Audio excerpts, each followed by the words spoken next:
Hello everyone, कैसे हो आप सब। एक बार पुनः स्वागत है आप सभी का हमारे अपने यूट्यूब चैनल से कोचिंग क्लासेस पर।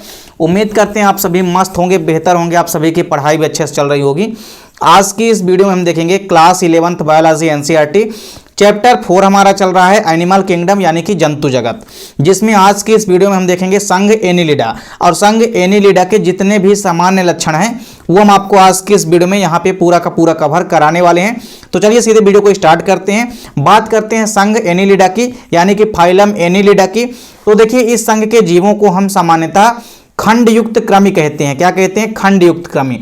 क्योंकि जो हमारा एनिलिडा संघ है, इस संघ की सबसे महत्वपूर्ण विशेषता ये है कि इसके जितने भी जंतु होते हैं उनमें सेगमेंटेड बॉडी होती है। सेगमेंटेड बॉडी का मतलब होता है कि इनका जो शरीर होता है वो कैसा होता है? खंड युक्त होता है। कोई भी आप एनिलिडा का एग्जाम्पल देखेंगे, सभी के शरीर में आपको क्या दिखेगा? आपको खंड दिखेंगे, कई अलग अलग खंड दिखेंगे जिनको हम कहते हैं सेगमेंट। तो कई अलग अलग प्रकार के सेगमेंट दिखते हैं, अलग अलग संख्या में सेगमेंट हो जाते हैं, अलग अलग प्रकार से सेगमेंट देखने को आपको मिल जाते हैं। तो इस प्रकार से पहली इंपॉर्टेंट विशेषता तो क्या है कि इस संघ के जंतुओं को आप पहचान भी इसी प्रकार से सकते हैं, खंडयुक्त शरीर देख करके। तो इस संघ के जीवों को सामान्यतः हम खंडयुक्त क्रमी कहते हैं। साथ ही साथ इनका जो प्रत्येक खंड होता है वो एक छल्ले के रूप में होता है, यानी एक रिंग के रूप में आपको दिखाई देगा। जैसे एक चपटी हुई रिंग होती है, रिंग को आप चपटा कर दीजिए, उसी प्रकार से आपको क्या दिखाई देगा? खंड दिखाई देंगे। जैसे आप यदि देखें तो कुछ इस प्रकार से कई सारे रिंग दिखाई देंगे। जैसे आप देख सकते हैं एक खंड जैसे ये हो गया, दूसरा खंड, फिर इसके नीचे ये आप ऐसा बना सकते हैं, दूसरा खंड, फिर तीसरा खंड। इस प्रकार से कई सारे खंड यानी कि सेगमेंट जो हैं इनकी बॉडी में पाए जाते हैं। तो इस प्रकार से सेगमेंटेड बॉडी होती है एनिलिडा की और प्रत्येक खंड एक छल्ले के रूप में दिखाई देता है। देखिए, इस संघ के अंतर्गत लगभग 9000 स्पीसीज को शामिल किया गया है, यानी लगभग 9000 प्रजातियां जो है संघ एनिलिडा के अंतर्गत आती हैं। अब यहां पे हम देखेंगे संघ एनिलिडा के सामान्य लक्षण यानी general characteristics of phylum Annelida. तो संघ एनिलिडा के यहां पे हम सामान्य लक्षण देखेंगे। पहला जो सामान्य लक्षण है वो ये है कि इस संघ के जो सदस्य होते हैं, जो मेंबर होते हैं, ये प्रायः जलीय होते हैं, अर्थात जल में पाए जाने वाले होते हैं। दूसरी इंपॉर्टेंट चीज है क्या है कि इस संघ के अंतर्गत जो जीव आते हैं ये स्वच्छ जलीय भी होते हैं, यानी जो कि स्वच्छ जल में भी पाए जाते हैं, एवं कुछ जीव ऐसे होते हैं जो कि समुद्री जल में भी पाए जाते हैं, यानी कि कुछ तो फ्रेश वाटर में भी पाए जाते हैं और कुछ मैराइन वाटर में यानी कि समुद्री जल में भी पाए जाते हैं।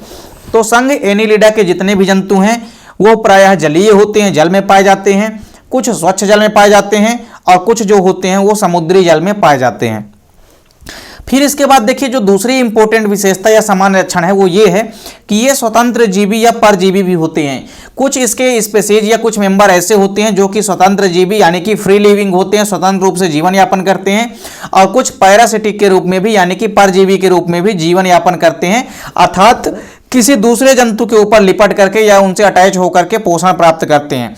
तो इस प्रकार से ये दूसरी विशेषता भी आपको ध्यान में रखना है। तीसरा सामान्य लक्षण क्या है कि इनकी जो बॉडी होती है वो द्विपार्श्व सममिति वाली होती है।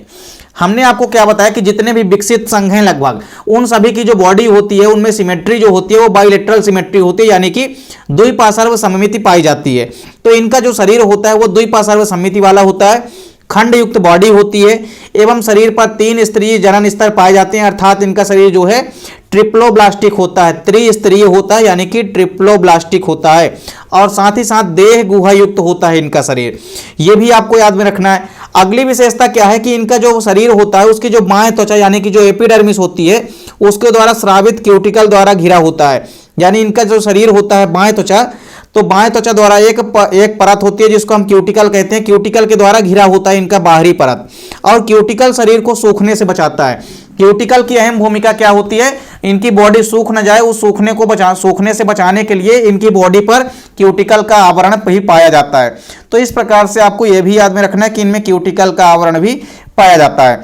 अगली विशेषता क्या है कि इनमें प्रचलन अंग जो होता है वो काइटिन युक्त एवं कंटक के रूप में होते हैं, जिन्हें हम क्या कहते हैं? सीटी कहते हैं। यानी जो एनिलिडा के जंतु हैं इनमें जो प्रचलन अंग होता है वो क्या होता है? प्रचलन अंग के रूप में इनमें सीटी पाई जाती है। सीटी के द्वारा ही ये प्रचलन करते हैं, और ये सीटी जो होती है वो कहाँ होती है? त्वचा में धंसी हुई होती है।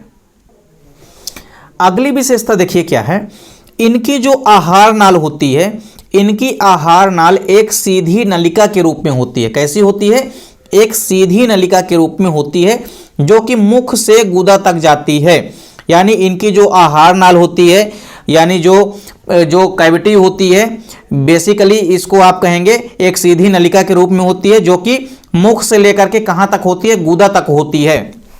तो ये भी आपको याद रखना है। फिर इसके बाद आपको इनमें याद रखना है कि परिसंचरण तंत्र, यानी इनमें जो सर्कुलेशन होता है, जो ब्लड सर्कुलेशन होता है वो कैसा होता है, क्लोज्ड टाइप का होता है, यानी इनमें बंद परिसंचरण तंत्र पाया जाता है। तो किस प्रकार से बंद परिसंचरण तंत्र पाया जाता है, इसका मतलब है कि धमनी और शिराओं यानी कि वाहिकाओं के माध्यम से ब्लड का क्या होगा, आदान प्रदान होता है।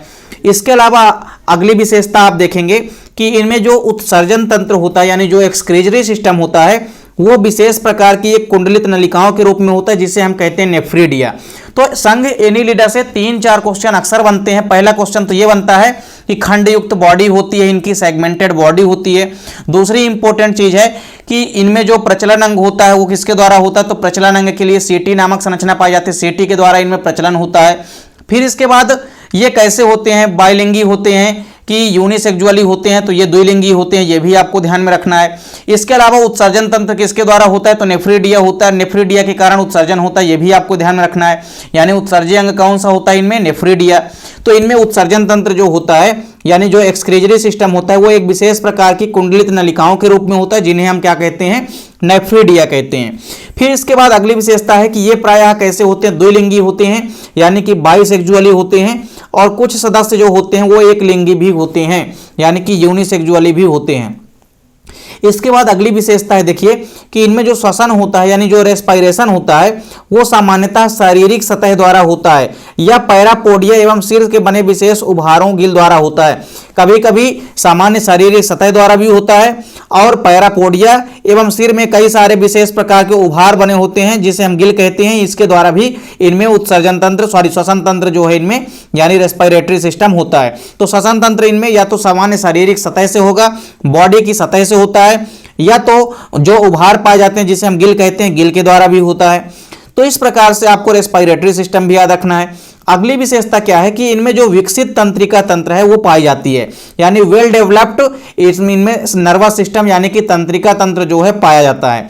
तो इनमें तंत्रिका तंत्र भी पूर्ण विकसित पाई जाती है, जिसमें मस्तिष्क, तंत्रिका रज्जु एवं तंत्रिका तंतु भी पाए जाते हैं। ये भी आपको याद रखना है कि इनमें ब्रेन और साथ ही साथ स्पाइनल कार्ड वगैरह भी पाए जाते हैं। इसके अलावा आखिरी विशेषता आपको ध्यान में रखनी है कि जो रुधिर होता है, इनमें हीमोग्लोबिन जो होता है उसका अभाव होता है। तो हीमोग्लोबिन की उपस्थिति के कारण लाल रंग होता है, लेकिन आरबीसी जो कणिकाएं होती है, इनमें आरबीसी कणिकाओं की अनुपस्थित होती है। हीमोग्लोबिन जो है इसमें प्लाज्मा में पाया जाता है। कहाँ पाया जाता है, इसमें जो हीमोग्लोबिन होता है वह कहाँ घुला होता है, प्लाज्मा में घुला होता है। तो इस प्रकार से याद रखना है कि इनमें जो हीमोग्लोबिन होता है, आरबीसी का एब्सेंट हो, आरबीसी एब्सेंट होती है, और इसमें हीमोग्लोबिन कहाँ होती है, हीमोग्लोबिन जो होता है वह प्लाज्मा में घुला होता है।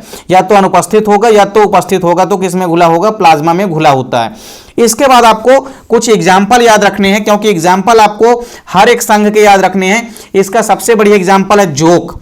जोक आपको याद रखना है, सबसे बड़ी एग्जाम्पल है। इसके अलावा केचुआ, नेरिस आदि, ये तीनों एग्जाम्पल आपको याद रखना है। ये संघ एनीलिडा के सबसे सामान्य प्रकार के एग्जाम्पल हैं, जो कि आपको हमेशा याद रखना है। तो संघ एनीलिडा के लक्षण जो भी हैं, उम्मीद करता हूं कि आपको वीडियो पसंद आई होगी। वीडियो अच्छी लगे तो लाइक कमेंट जरूर कीजिए, साथ ही साथ दोस्तों के बीच ज़्यादा से ज़्यादा वीडियो को शेयर कीजिए। चैनल पे आप यदि नए हैं तो चैनल को सब्सक्राइब जरूर कर लें, साथ ही साथ बेल आइकन प्रेस कर लें, ताकि वीडियो की नोटिफिकेशन आपको मिलती रहे। मिलते हैं नेक्स्ट वीडियो में, तब तक के लिए जय हिंद, वंदे मातरम।